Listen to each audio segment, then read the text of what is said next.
You can't be serious, Dad. I choked out, my voice raw with a betrayal so deep it threatened to shatter me. Staring across his imposing mahogany desk, I felt my entire world tilt on its axis. He just exhaled slowly, calm as ever, and then sealed my fate with a single chilling sentence. This is not up for discussion, Catherine. His words were a physical blow, dismissing not just my argument, but my entire existence within his grand vision. My fists clenched, nails digging into my palms, but I refused to break. So that's it. I demanded, the words sharp as glass. You'd rather hand everything to Grant, someone who doesn't even care, who's never lifted a finger, than let me prove myself? All because I'm a woman. He didn't even flinch. This firm is for your brother to manage, Catherine. You've done well with your education, you'll make a fine wife one day. But this is not your place. My name is Catherine Mercer. I'm 26 years old, a Harvard-educated lawyer, and the daughter of Henry Mercer, owner of one of Dallas's most powerful law firms. My whole life had been a relentless climb. Excelling in school, debating my way to the top, graduating with honors, all to follow in his footsteps. But there in his office, the heavy scent of leather and cigars suffocating me, I felt my carefully constructed world collapse. It didn't matter how hard I worked, how much I loved the law, how deeply I believed in justice. To him, I was just his daughter, destined to marry well and stay quietly out of the way. I met his gaze, my voice now eerily steady. Grant doesn't care about this firm, Dad. He's reckless, barely scraped through community college, and has no idea how to run a business. You know that as well as I do. He sighed, rubbing his temple as if I was the unreasonable one. Grant will learn. He's my son, Catherine. It's his birthright. And you. He paused, his voice softening just enough to be even more insulting. You have other options. A future that doesn't involve the stress of running a firm. I'm protecting you. A bitter laugh escaped my lips. Protecting me? I shook my head, the disbelief burning. You're not protecting me, Dad. You're holding me back. I've earned this. I've worked harder than anyone, including Grant, and you know it. But you won't even give me a chance because you're too stuck in your archaic ways to see what I'm truly capable of. His expression hardened. I pushed too far. That's enough, Catherine, he snapped. We're done here. I stormed out, my heels echoing through the silent, opulent marble halls of our family estate. My mother was in the parlor arranging flowers, her face soft but etched with a familiar weariness. Catherine, she murmured gently, looking up. What happened? I spun to face her, a desperate plea in my eyes.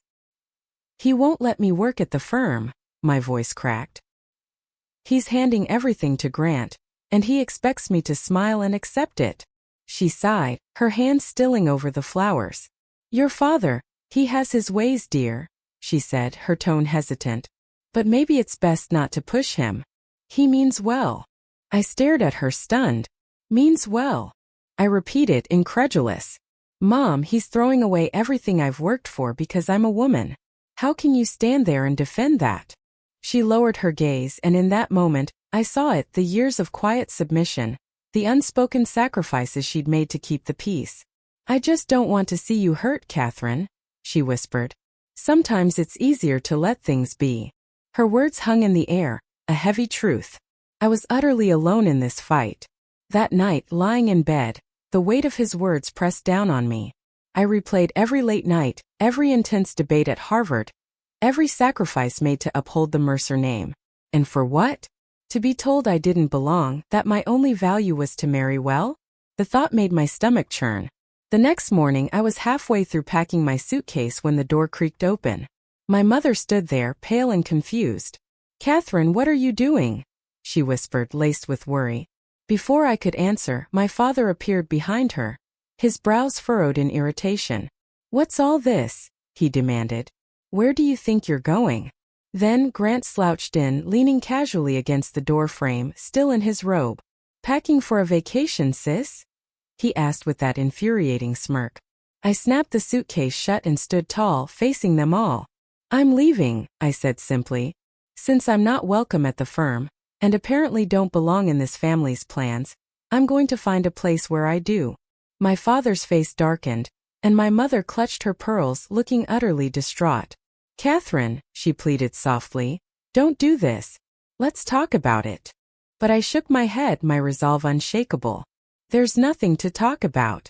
You've all made your priorities clear. My father's jaw tightened. Don't be ridiculous, Catherine, he said, his tone cold and dismissive. This is your home. Where else would you go? To make some sort of point. I met his gaze unflinching. Yes, Dad, I said, my voice firm. To make a point. That I'm worth more than being pushed aside for someone who hasn't earned a damn thing. You made it clear last night that I have no place in your firm. So I'll find a firm that values what I bring to the table. Grant let out a low chuckle, shaking his head. You're really making a big deal out of nothing, Cat, he said, crossing his arms. You're throwing a tantrum just because Dad isn't handing you the keys to the kingdom. His smug tone pushed me over the edge. This isn't a tantrum, Grant, I snapped. It's me taking control of my life. Something you've never had to do, because everything's been handed to you. My father raised a hand, silencing us both. Enough, he commanded. Catherine, you're not leaving. You belong here with your family. I picked up my suitcase.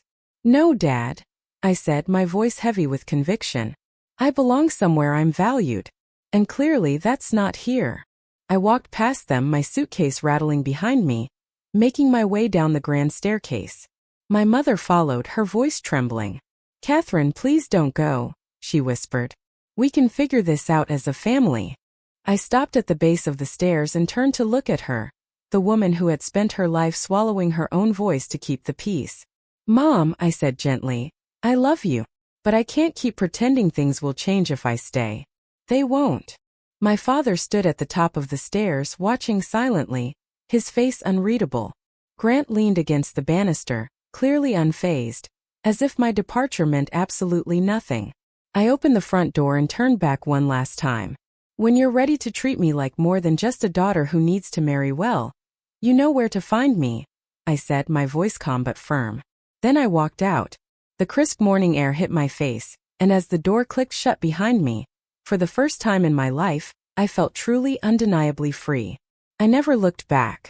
Within days, I secured an interview at one of Dallas's most respected law firms.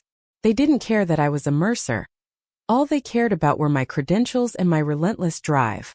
When I walked into that office, I wasn't Henry Mercer's daughter. I was Catherine Mercer, Harvard graduate and determined attorney. By the end of the week, they offered me a position, and for the first time I felt like I belonged somewhere for what I could do, not for who I was. The work was challenging but incredibly rewarding. I thrived in an environment where I wasn't constantly being compared to someone else. My new boss, a sharp modern man named Richard Hayes, took me under his wing. He valued my insight and pushed me to take on more responsibility. Within a few months, I was handling high-profile cases and earning the genuine respect of my colleagues. It wasn't the life I had envisioned growing up, but it was mine, and that made all the difference. By the way, if you're still with me on this wild ride, make sure to hit that subscribe button. More unbelievable stories like mine are always coming your way. As much as I was thriving professionally, the nights were harder. Cutting ties with my family wasn't easy, no matter how justified it felt. There were quiet moments, coming home to an empty apartment after a grueling day, when the sheer weight of it all would hit me. I missed my mother's gentle presence, even if she never stood up for me. I even missed the chaotic energy Grant brought to the house, as infuriating as he was. But what hurt the most was knowing my father didn't seem to think twice about letting me go. Months passed, and I poured every ounce of my being into my work. The cases were demanding, often leaving me in the office late into the night, but I thrived under the pressure. With each victory, my confidence soared. I wasn't just a lawyer anymore. I was a force to be reckoned with.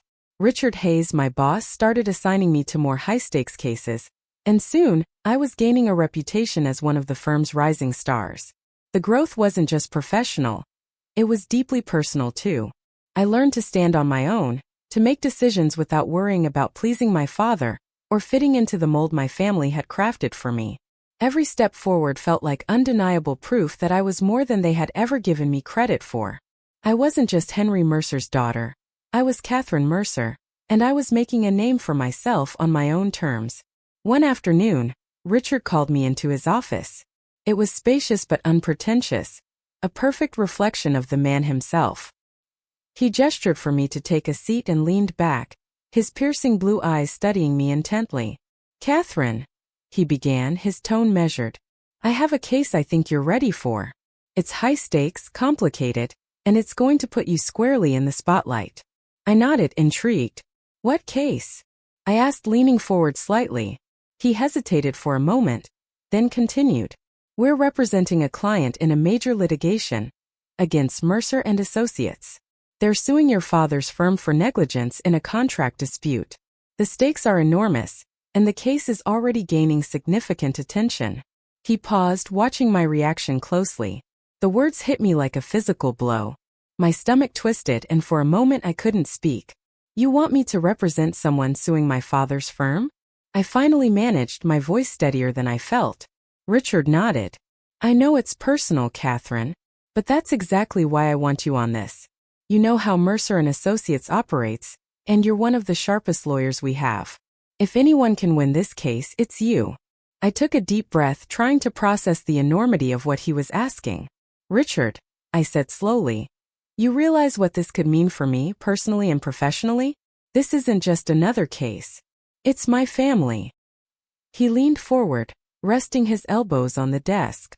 "I understand that," he said firmly, "but this is your chance to show what you're truly capable of, to take on the very people who underestimated you and prove them wrong. Think about it, Catherine. This could be the defining case of your career." I sat back in the chair, the weight of the offer settling heavily on my shoulders. "This is a lot to take in," I said, my voice quieter now. Richard nodded, his expression understanding.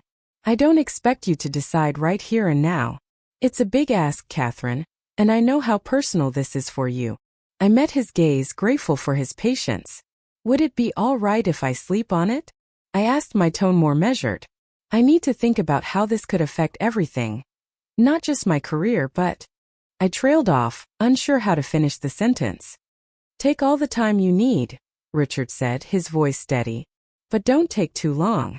We need to move fast on this, and I want you on the team. Let me know by the end of the day tomorrow." That night, sleep was a distant dream. I lay awake, staring at the ceiling, my mind racing with everything at stake. Taking the case meant going up against my father, the man who had dismissed me and handed everything to Grant without a second thought. It meant going head-to-head with my family's legacy, the name that had opened so many doors for me, even as it closed others. But it also meant proving once and for all that I could stand on my own, even if it meant burning the last remaining bridge to my family forever. For 2 days I went back and forth, weighing the risks and rewards. I thought about my father's cold dismissal, my mother's quiet resignation, Grant's smug entitlement. But I also thought about the chance to show everyone, that I wasn't just Henry Mercer's daughter. By the end of the second day, I made up my mind. I walked into Richard's office the next morning, my shoulders squared and my voice steady. "I'll take the case," I said simply. His face lit up with approval. "I knew you would," he said with a grin. "Now let's get to work." The day of the first litigation proceeding arrived, and the tension in the air was so thick you could taste it. As I entered the courtroom, I clutched my briefcase tightly, my heels clicking against the polished floor with every deliberate step. My client walked beside me, radiating confidence in my abilities, but all I could think about was the moment I knew was coming. As I approached the front of the courtroom, I saw them, my father and Grant, sitting at the opposing table, their faces turned toward me. And as our eyes met, their shock hit me like a tidal wave. My father's jaw tightened, his eyes narrowing as recognition dawned. Grant's mouth fell open slightly before he quickly masked his surprise with a smug smirk, though I could see the unease flickering in his expression. I set my briefcase on the table and met their stares head-on. I wasn't going to look away. I wouldn't falter. I was here to do a job, and nothing, not their surprise, not their disapproval, was going to throw me off. For a brief, fleeting moment, my father's gaze softened, but he quickly composed himself, leaning over to whisper something to Grant. I didn't care what he said. I was ready. As the proceedings began, I slipped into my role seamlessly. Every motion, every argument, every document I presented was executed with surgical precision. I kept my tone calm, my demeanor collected, my focus solely on the case. When the judge addressed me, I responded with unshakable confidence, never faltering under the weight of my father's presence or Grant's smug glances. I wasn't Catherine the daughter or sister in that room. I was Catherine Mercer, attorney for the plaintiff, and I intended to win. Even when Grant fumbled through his arguments, clearly unprepared and out of his depth, I didn't let it show on my face. I treated him as I would any opposing counsel, with respect, but zero leniency. Every time he misspoke or misrepresented a fact, I countered with devastating clarity, backing up my points with solid evidence and irrefutable case law.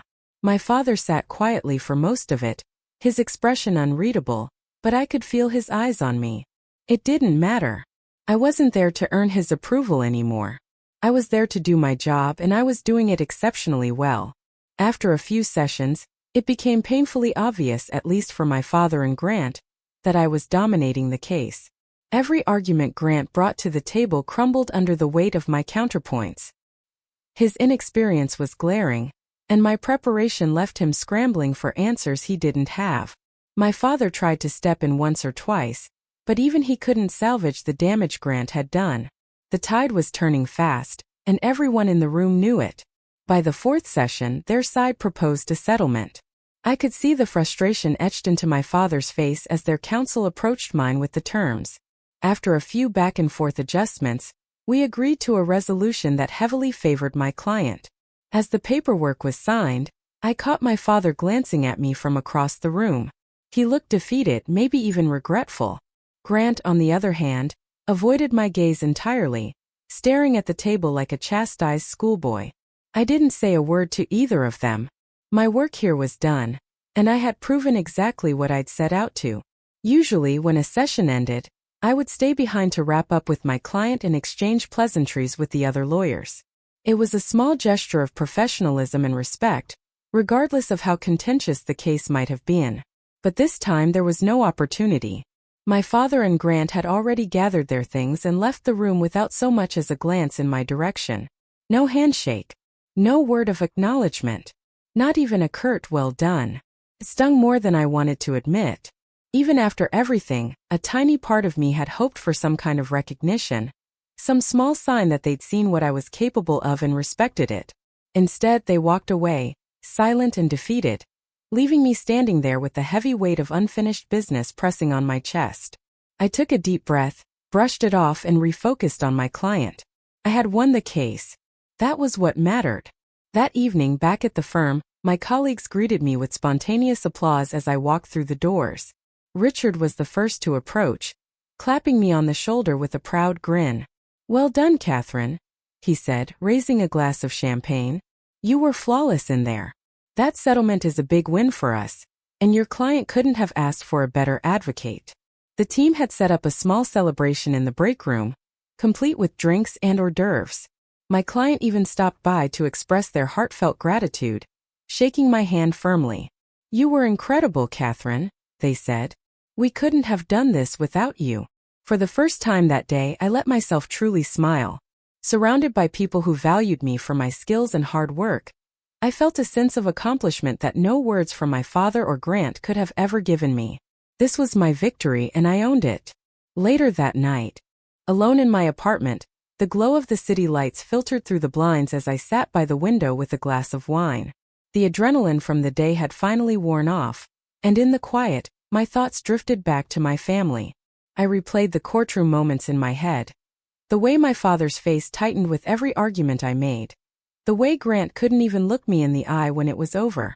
I had expected them to be angry or defensive, but the silence they left me with was harder to bear. For years, I had dreamed of earning my father's respect, of proving to him that I was worthy, not just of his name, but of a place in the firm I had once idolized. And now, even after winning a case against them, I wasn't sure what I had truly achieved. Did they finally see me for who I was? Or was I just a stark reminder of their own failure? The questions lingered unanswered, as I stared out at the Dallas skyline, wondering if the ties I'd cut could ever truly be mended. The next morning, as I walked into the office, the usual buzz of conversation and ringing phones greeted me. I barely had time to settle in before Richard approached, a curious look on his face. "Catherine," he said, his tone cautious but warm. Your father is here. He's waiting in your office. The words stopped me dead in my tracks. My father? I asked, trying to keep my expression neutral though my stomach flipped. Richard nodded. He came in about 20 minutes ago. Said he wanted to speak with you. Take your time. I'll hold your calls. I thanked him, my mind already racing as I made my way down the hall. When I opened the door to my office, there he was, Henry Mercer, sitting in the chair across from my desk, his hands clasped tightly in front of him. He looked up as I entered, his expression unreadable, though the slight furrow in his brow betrayed something. Regret, maybe? Catherine, he said simply, his voice quieter than I'd ever heard it. I closed the door behind me, unsure of what to expect. Dad, I replied, keeping my tone even. What are you doing here? He stood up slowly, brushing his hands down his suit jacket as though trying to steady himself. I came here to talk, he said, his tone measured but serious. To say some things I should have said already. I walked over to my desk, setting my bag down carefully. All right, I said, folding my arms. I'm listening. He hesitated, glancing out the window before turning back to me. You were brilliant in that courtroom, Catherine, he began, his voice softening with an honesty that shocked me. I've seen a lot of lawyers in my time, some of the best in the business. And what you did, it was remarkable. You were prepared, professional, and relentless. You left no doubt about who the better lawyer was. His words caught me completely off guard, but I kept my expression steady, waiting for him to continue.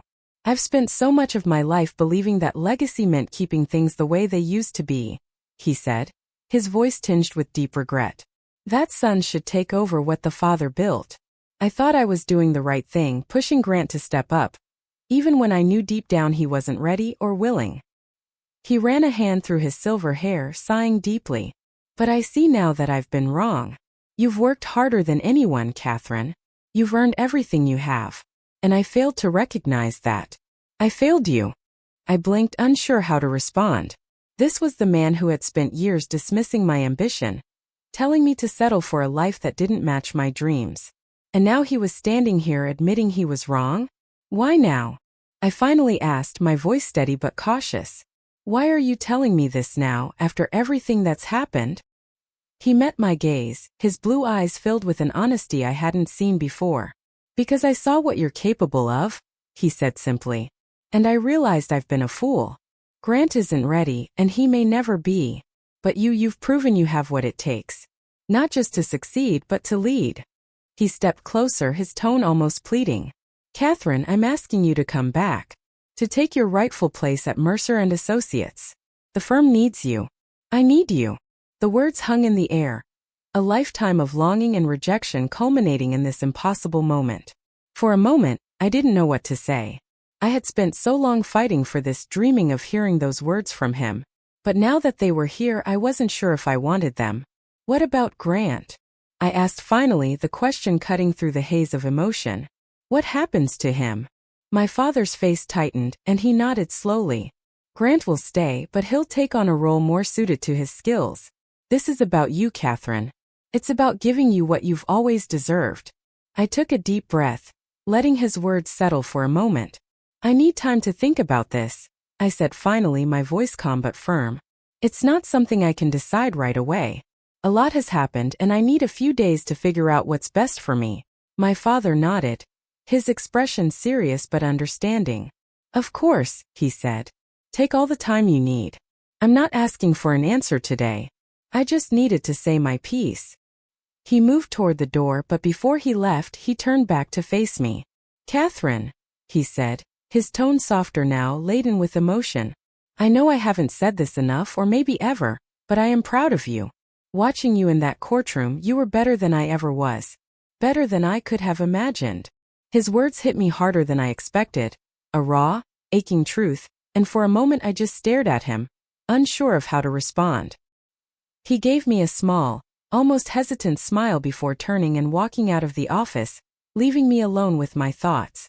As I sat at my desk, his words echoed in my mind. Better than I ever was. For so long I had fought to prove myself to him, to show that I was more than just his daughter. that I was capable, strong, and deserving of respect. And now, hearing those words, I felt a surge of pride that I couldn't ignore. This wasn't just about him anymore. I was proud of myself for standing my ground, for thriving on my own, and for showing the world and my father exactly what I was capable of.